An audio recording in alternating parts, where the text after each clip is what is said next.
ونعوذ بالله من شرور أنفسنا ومن سيئات أعمالنا من يهده الله فلا مضل له ومن يضلله فلا هادي له ونشهد أن لا إله إلا الله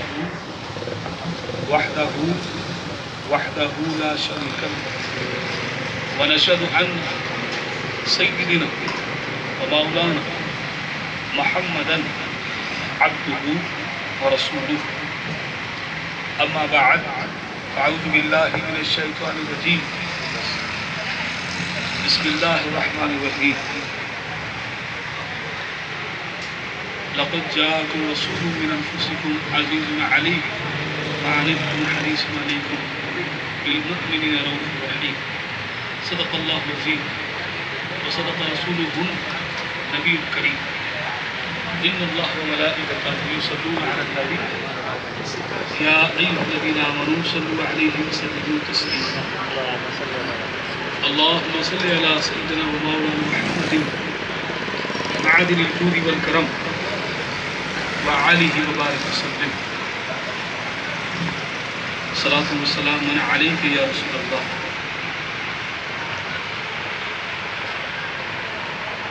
الحمدللہ اللہ تعالیٰ کا شکر اس کا کرم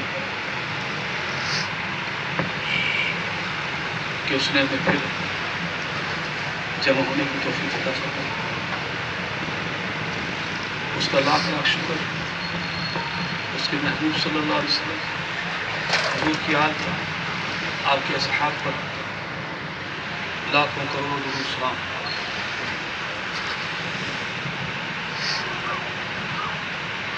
اس سے قبل جو محفل میں گفتگو کا وقت ہوتا ہے اسی بات کو آگے بڑھاتے ہیں تاکہ بات اتنی مکمل ہو کہ سمجھنے والے کے لیے آسان ہو.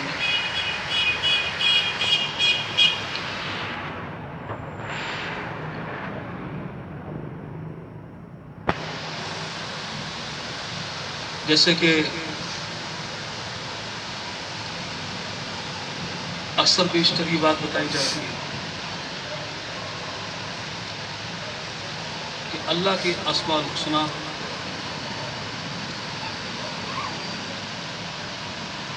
جس میں تجلی ذات و تجلی صفات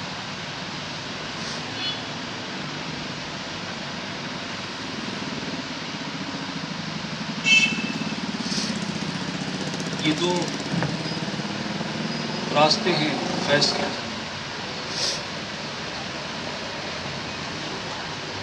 تجلی ذات کا نزول صرف تاجدار مدینہ صلی اللہ علیہ وسلم کے لیے خاص اور تجلی صفات تمام انبیاء اسلام اور حضور کی نسبت کی برکت سے صحابہ تابعین تبع تابعین اور اولیاء اللہ اس میں جس کو جتنا اللہ نے چاہا اتنا فیض عطا فرمایا. ایمان کے تر و تازگی کے لیے اس کے پھلنے اور پھولنے کے لیے ضروری ہے.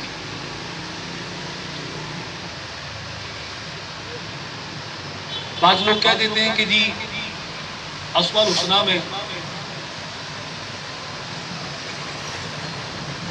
جو اسم اللہ کے ہیں جیسے رؤوف اللہ کا اسم پاک اور حضور کا رؤوف اور رحیم ہونا اللہ کی عطا سے جبکہ یہ بات غلط ہے.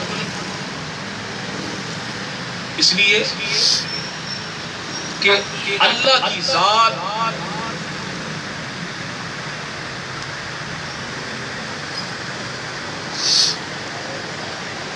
اللہ کی ذات اس کی صفات اور اس کے افعال میں کوئی اس کی نہ مثل ہے اور نہ کوئی اس کی صفات میں اس کا شریک.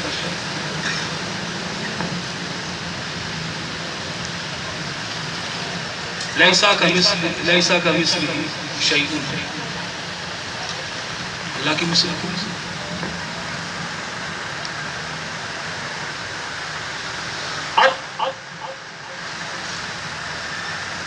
لیکن اللہ کہہ رہا ہے اپنے محبوب کو رؤوف الرحیم، اللہ کہہ رہا ہے حریص علیکم بالمؤمنین رؤوف الرحیم۔ اب یہاں اس مسئلے کو ذرا سا بھی اگر سمجھنے میں غلطی ہو گئی تو بندے کا ایمان خطرے میں،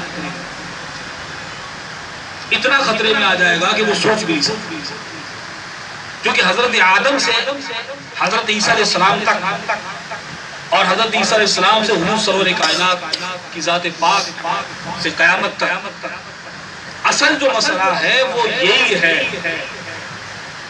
کہ توحید و رسالت کو سمجھ لیا۔ جس نے توحید و رسالت کو سمجھ لیا اس نے منزل کو پایا۔ اب بات کیا ہے؟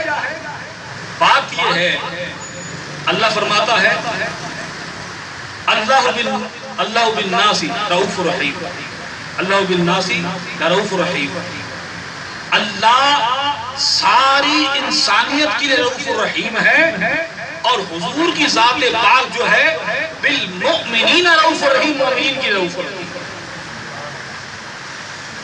حضور کی ذات پاک جو ہے وہ مومنین کے لیے رؤوف الرحیم ہے، حضور کا خاصہ مومنین کے لیے ہے، تو حضور کا رؤوف الرحیم ہونا مومنین کے لیے ہے، نہ کہ بالناس،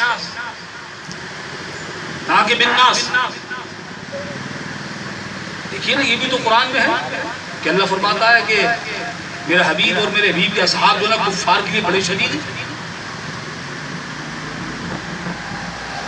تو بالمؤمنین، اب یہاں دیکھیے اللہ پاک نے لیکن حضور کی ان صفات سے پہلے اللہ نے حضور کی کوئی صفات کیوں دی، اس کے اسباب کو بیان فرمایا۔ اللہ فرماتا ہے عزیز علیہ ما عنتم، فرمایا عزیز علیہ ما عنتم، گرا ہے ان پر تمہارا تکلیف میں مبتلا ہو، ما عنتم یعنی تکلیف میں مبتلا ہو، گرا ہے ان پر تمہارا تکلیف میں مبتلا ہو، یعنی حضور کو سب سے بڑھ کر اپنی امت کے معاملے میں جو تکلیف دہ بات ہے وہ یہ ہے کہ ہم تکلیف میں ہو تو حضور کو تکلیف ہے، ہم تکلیف میں ہو تو حضور کو تکلیف ہے، یہ سب سے بڑھ کر حضور کو گرا۔ اور اس میں ذہن میں رکھیے بات،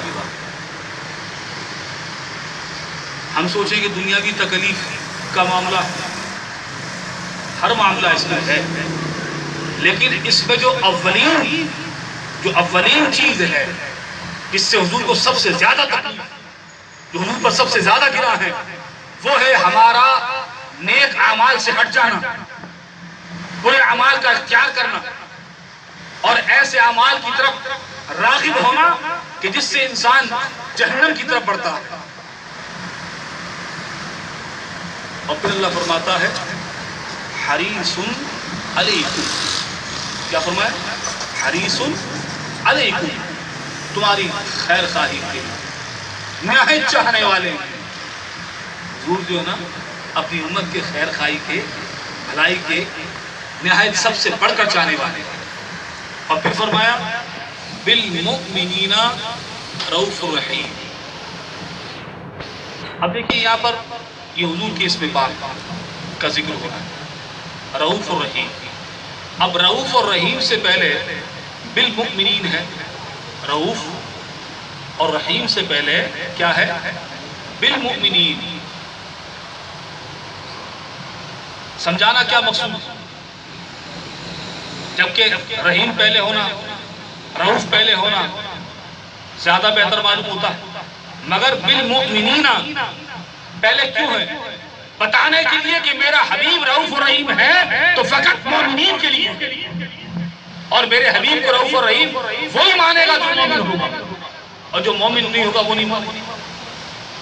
آج ہیں نا ایسے بیوقوف لوگ، آج ایسے بیوقوف لوگ ہیں کہ حضور کی ذات پاک کو وہ رؤوف نہیں مانتی، رحیم نہیں مانتی، ایسے لوگ ہیں۔ اچھا اب یہاں پر وہ گمراہ ہو گئے، انہوں نے ایک پہلو کو دیکھا کہ جی اللہ رؤوف الرحیم ہے، انہوں نے ایک پہلو کو دیکھا اور ایک پہلو کو پکڑا کہ جی اللہ رؤوف الرحیم ہے۔ جب اللہ رؤوف الرحیم ہے، آپ نے حضور کو رؤوف الرحیم مانا، تو پھر صفات بالشرک ہو گیا۔ ارے کیسے ہوا؟ یا حضور کا بالمؤمنین رؤوف الرحیم ہے اور اللہ بالناس رؤوف الرحیم ہے، اللہ بالناس رؤوف الرحیم ہے، حضور بالمؤمنین رؤوف الرحیم ہے۔ اب جو مومن ہوگا، اہل ایمان ہوگا، صاحب ایمان ہوگا، وہ حضور کو رؤوف بھی مانے گا اور رحیم بھی مانے گا۔ تو دلیل مومنین کی دلیل ہے، ایمان کی دلیل ہے کہ حضور کو وہی رؤوف الرحیم مانے گا کہ جو مومنین میں شامل ہوگا، جو مومنین میں شمار ہوگا۔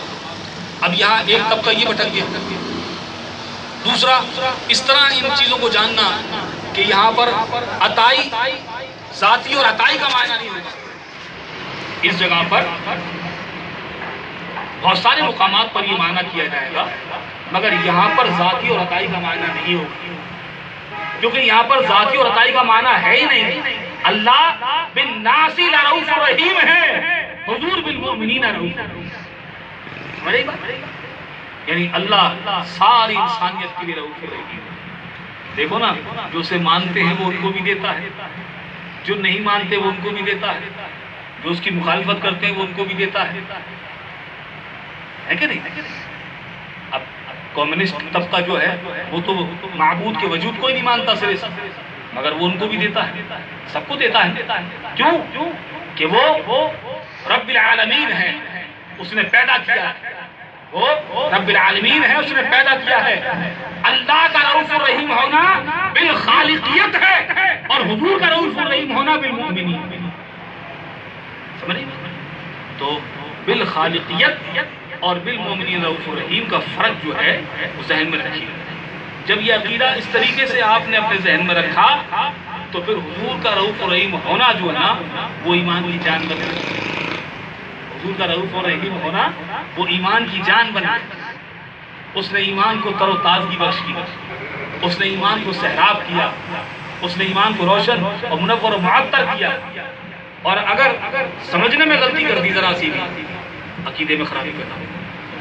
اب جب عقیدے میں خرابی پیدا ہو گئی، جب عقیدے میں خرابی پیدا ہو گئی، یہ بتائیں کہ اگر کسی درخت میں کی جڑوں میں کیڑا لگ جائے تو کیا اس کے پھلوں میں کیڑا نہیں لگ جاتا؟ اس کے پتوں میں کیڑا نہیں لگ جاتا؟ اس کی ٹہنیوں میں کیڑا نہیں لگ جاتا؟ اس کے پھل، اس کے پتے، اس کی ٹہنیاں، اس کی ہر چیز میں کیڑا لگ جاتا اور سب بیکار ہو گئی۔ اسی طرح اگر ایمان میں، عقیدے میں ذرا سا بھی کہیں سے کوئی خرابی کا پہلو پیدا ہو گیا، ذرا سا کہیں سے کوئی خرابی کا پہلو پیدا ہوا تو سب سے پہلے انسان کی خشیت ختم ہوتی، اس کے بعد پھر اس کے لیے گمراہی کے راستے دن بدن کھلتے چلتے۔ اللہ تعالیٰ حضور علیہ السلام کی نسبت کے صدقے میں، آپ کی آل و اصحاب کی نسبت کے صدقے میں ایمان کی، عقیدے کی ہمیشہ سلامتی رکھے اور جان مال عزت آبرو کی حفاظت فرمائے اور عافیت فرمائے۔ انہی کلمات پر بات کو روکتے ہیں انشاءاللہ۔ اب 28 کی محفل میں اللہ نے زندگی رکھی تو انشاءاللہ ضرور ملاقات ہوگی۔ یہ بات یہاں تک مکمل ہوئی جو آپ کے 2 جلسوں میں یہ اتنا مواد ہوا کہ آپ کے سمجھنے کے لیے انشاءاللہ کافی ہوگا۔ اللہ تعالیٰ مجھے آپ کو سمجھنے کی، عمل کی توفیق دے۔ وما علینا الا البلاغ۔